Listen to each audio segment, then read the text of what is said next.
بسم اللہ الرحمن الرحیم۔ ایکچوئل پوائنٹ کے معزز ناظرین گرامی، السلام علیکم۔ ناظرین، پنجاب اسمبلی نے حال ہی میں ایک قانون منظور کیا جسے صوبہ پنجاب کی حکومت ایک تاریخی اقدام قرار دے رہی ہے۔ اس ایکٹ کو تحفظ بنیاد اسلام بل 2020 کا نام دیا گیا۔ ہم آپ کو پہلے ہی اس ایکٹ پر کچھ معلومات فراہم کر چکے ہیں، لیکن اس ویڈیو میں بل میں موجود تمام تر پوائنٹس کو ڈسکس کرنے والے ہیں اور ساتھ ساتھ آپ کو بتانے والے ہیں کہ حکومت یہ قانون کیوں لانا چاہتی ہے، اصل مقاصد کیا ہیں۔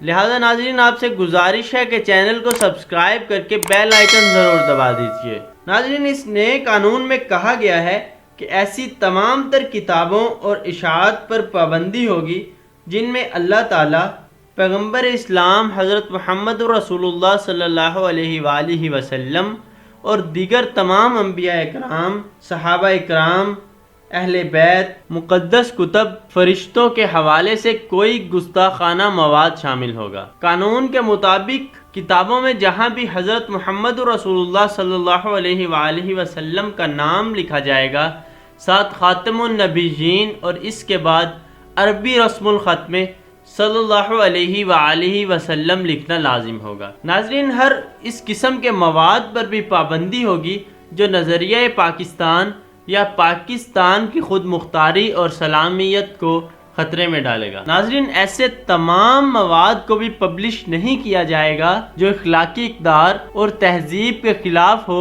یا بے حیائی یا پورنگرافی وغیرہ کی تشہیر کرے۔ تحفظ بنیاد اسلام بل 2020 میں کہا گیا ہے کہ ایسی کتب پر بھی پابندی عائد ہوگی جن میں دہشت گردی یا انتہا پسندی کی تشہیر ہوگی یا فرقہ واریت کی وجہ سے امن کی صورتحال خراب ہونے کا خدشہ ہو۔ کتب کی جانچ پڑتال کے حوالے سے پنجاب کے اطلاعات و نشریات کے ادارے کو وسیع تر اختیارات دیے گئے ہیں، جن میں چھاپہ خانوں پر چھاپے، مواد کو قبضے میں لینا اور مالی اکاؤنٹس کی جانچ پڑتال جیسے اختیارات شامل ہیں۔ ناظرین، تمام صحابہ اکرام رضی اللہ عنہ اور اہل بیت رضی اللہ عنہ کے ناموں کے ساتھ رضی اللہ عنہ لکھنا لازم ہوگا اور اس بات کا اقرار کرنا ہوگا کہ حضور اکرم صلی اللہ علیہ وآلہ وسلم کی 4 بیٹیاں تھیں۔ ناظرین، اس قانون میں 2 طرح کی سزائیں رکھی گئی ہیں۔ ایک سزا جو کہ قانون کی دفعہ 3F کی خلاف ورزی پر موجودہ ضابطہ فوجداری کے تحت ملے گی۔ اس قانون میں 5 سال قید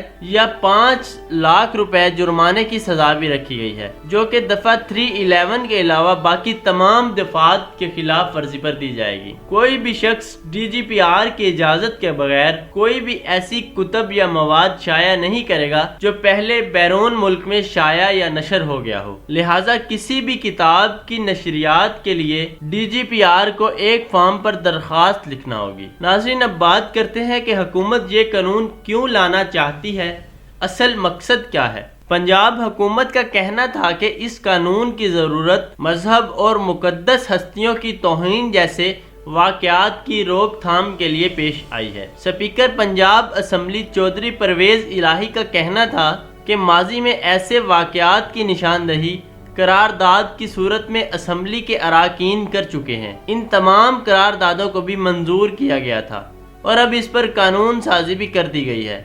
امید ہے کہ اس قانون کے بعد مذہبی اور فرقہ وارانہ جارحیت میں کمی آئے گی۔ انہوں نے تجویز دی ہے کہ وفاق اور باقی صوبوں کو بھی اس قانون کے حوالے سے پنجاب کی تقلید کرنا چاہیے۔ ناظرین، اسپیکر نیشنل اسمبلی نے پرویز الہی کی اس تجویز پر ان کا شکریہ ادا کیا۔